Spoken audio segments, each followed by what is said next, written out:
गाजियाबाद सपा नेता व लोक शिक्षण अभियान ट्रस्ट के संस्थापक राम दुलार यादव ने कोरोना महामारी के लिए केंद्र व प्रदेश सरकार को जिम्मेदार ठहराया। उन्होंने सरकार पर सीधा हमला बोलते हुए कहा कि भाजपा सरकार लोगों के जीवन से खिलवाड़ कर रही है। हर तरफ हाहाकार मचा हुआ है। हमारे जनप्रतिनिधि अपने घरों में दुबके हुए हैं। लोग इलाज के अभाव में दम तोड़ रहे हैं। स्वास्थ्य विभाग बिल्कुल फेल हो चुका है। उन्होंने कोरोना में मरे लोगों की आत्मा की शांति के लिए प्रभु से प्रार्थना की। गाजियाबाद से सिटी न्यूज़ के लिए विशाल रावत की रिपोर्ट।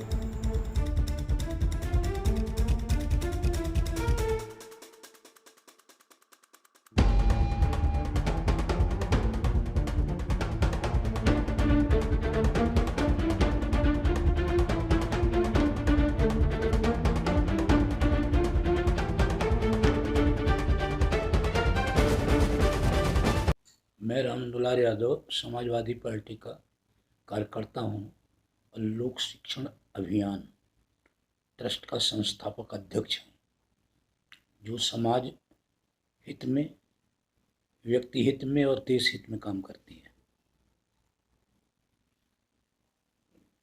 ये जो कालाबाजारी चल रही है, ऑक्सीजन को लेकर जो कालाबाजारी चल रही है शहर में, लगातार सिलेंडर वगैरह पकड़े जाते हैं, इस बारे में आपका क्या विचार है? मैं सबसे पहले आप लोगों का धन्यवाद करता हूं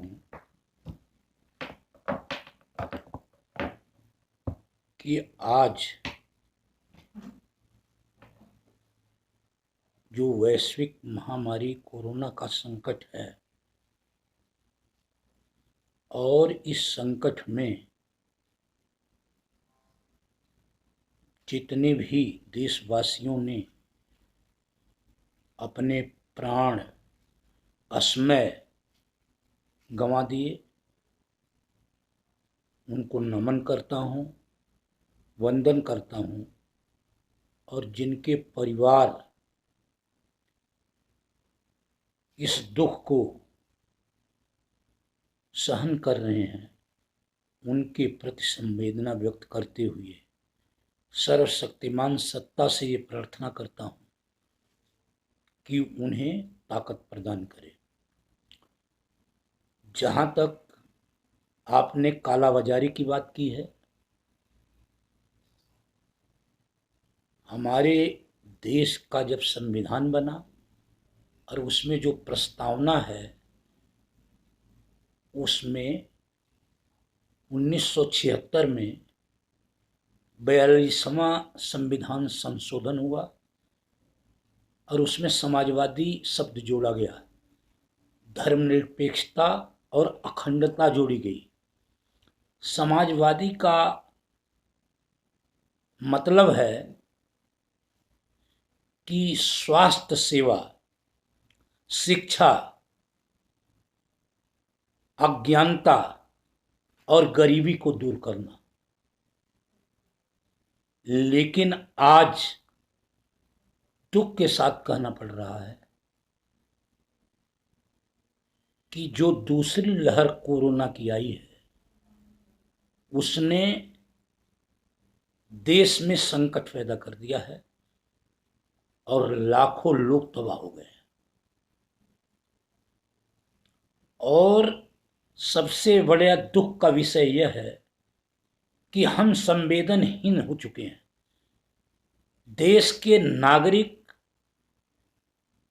नागरिक क्या कर्तव्य है उसे समझ नहीं पा रहे हैं और दवाई की, ऑक्सीजन की और जो भी उपकरण हैं उसकी कालाबाजारी कर रहे हैं, औने पौने दाम पर बेच रहे हैं, जबकि मानवता आज संकट में है। आज भी यह सरकार, चाहे वो केंद्र की है चाहे प्रदेश की है, वह कालाबाजारी को रोक पाने में अक्षम है और कोरोना के संकट को भी रोक पाने में अक्षम है। इन्होंने स्वास्थ्य सेवाओं में जितना काम करना चाहिए वह काम नहीं किया और देश तबाही के कागार पर, जनता तबाही के कागार पर पहुंच गई। वो जी, आपने देखा होगा अभी जिला पंचायत चुनाव संपन्न हुए हैं, सपा का बहुत अच्छा प्रदर्शन रहा है और नंबर 1 की पार्टी होकर उभरी है। क्या ये स्थिति 2022 में भी देखने के लिए मिलेगी? क्या कहना चाहते हैं? 2022 में तो इससे अच्छी स्थिति होगी। उसका कारण मैं बताता हूं कि जब से यह सरकार आई है, इसका जो निर्णय है वो बहुत जल्दबाजी में लिया जाता है और जनता उसे भुगतती है। पहला कारण बता दूं आपको कि नोटबंदी, जिसमें सैकड़ों लोग मारे गए, कई महीने तक जनता तबाह रही, लाइनों में लगी रही, अर्थव्यवस्था गर्हित अवस्था में पहुंच गई और आज भी उबर नहीं पाई है। उसके बाद जीएसटी यहां लगा दी गई, छोटे कारोबारी, व्यापारी, लघु उद्योग चौपट हो गए, अर्थव्यवस्था पटरी से उतर गई। और फिर आया कोरोना का संकट।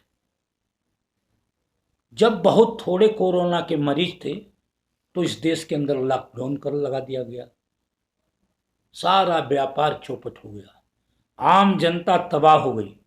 हमने मांग की थी कि जो मजदूर है, जो रेड़ी वाला, पटरी वाला, छोटा दुकानदार है, उसे कम से कम 10,000 रुपये दिया जाए, उसके खाते में डाला जाए, तब बाजार में फ्लो आएगा और जनता के दुख दूर होंगे। लेकिन इस सरकार ने नहीं किया और जीडीपी -23.5 पर पहुंच गई।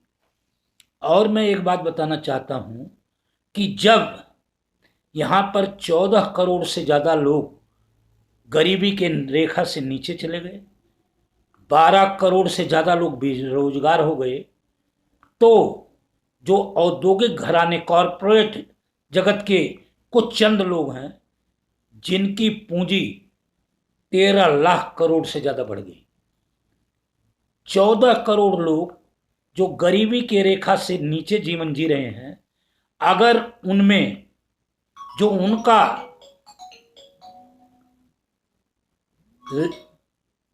उनकी आमदनी को बांटा जाए तो 95,040 रुपए के करीब प्रति व्यक्ति को मिलते हैं।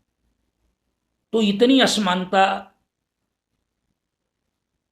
तो हमारी पार्टी, समाजवादी पार्टी, इससे भी ज़्यादा, क्योंकि हमने काम किया है, हमने विकास का काम किया। माननीय अखिलेश यादव जी के नेतृत्व में उत्तर प्रदेश में जब वो मुख्यमंत्री थे, जितना अभूतपूर्व विकास हुआ आज तक नहीं हुआ, ये इतिहास गवाह है। मैं कोई झूठ बात नहीं बोलता, क्योंकि झूठ का जिम्मा तो और सरकारों पर है।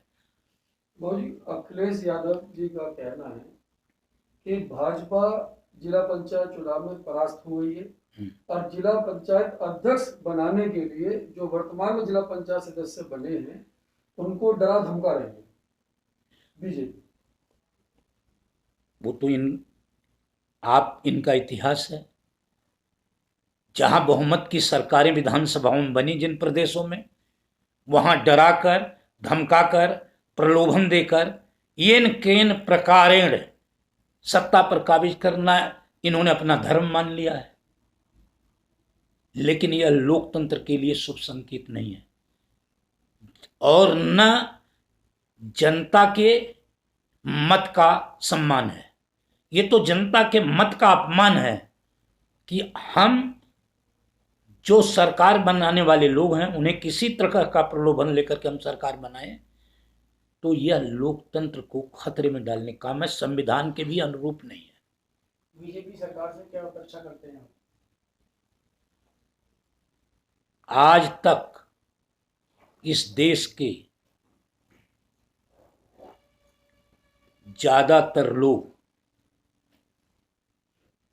कुछ लोगों को तो मैं कहता नहीं, जो बिल्कुल आंखें मूंदे हुए हैं, चाहे देश अंधेरी सुरंग में चला जाए, लेकिन कोई वर्ग इनसे खुश नहीं है।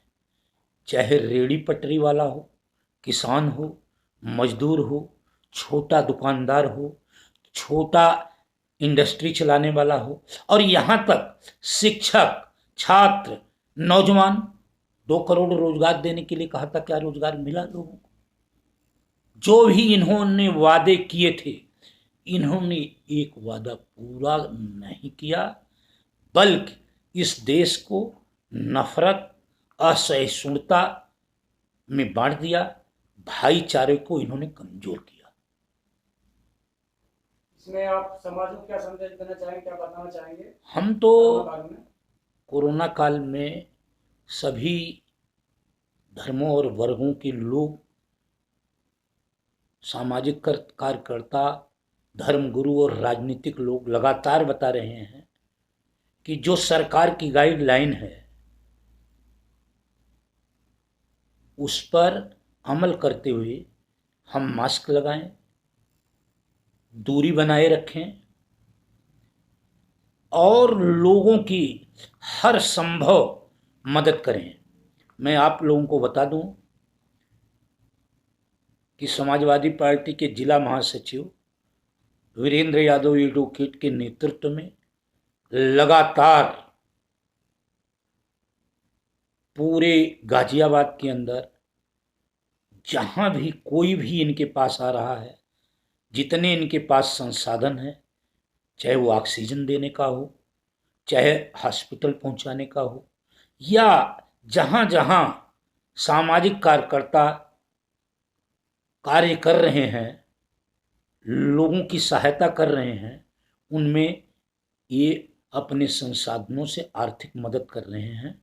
और मैं लोगों को भी यही संदेश देना चाहता हूं कि हमारा ये कर्तव्य है कि हमें इस मानवता को बचाने के लिए, इस गंभीर संकट से जनता को बचाने के लिए हमारे पास जो संसाधन है, जो सीमित भी संसाधन है, उसमें हमें इनकी मदद करनी चाहिए। और जो लोग सामाजिक काम कर रहे हैं, जो सहायता का काम कर रहे हैं, उन लोगों को मैं नमन करता हूं और उनका अभिनंदन करता हूं। और मैं उनसे अपेक्षा भी करता हूं कि लगातार आप अपनी सेवा देते रहें।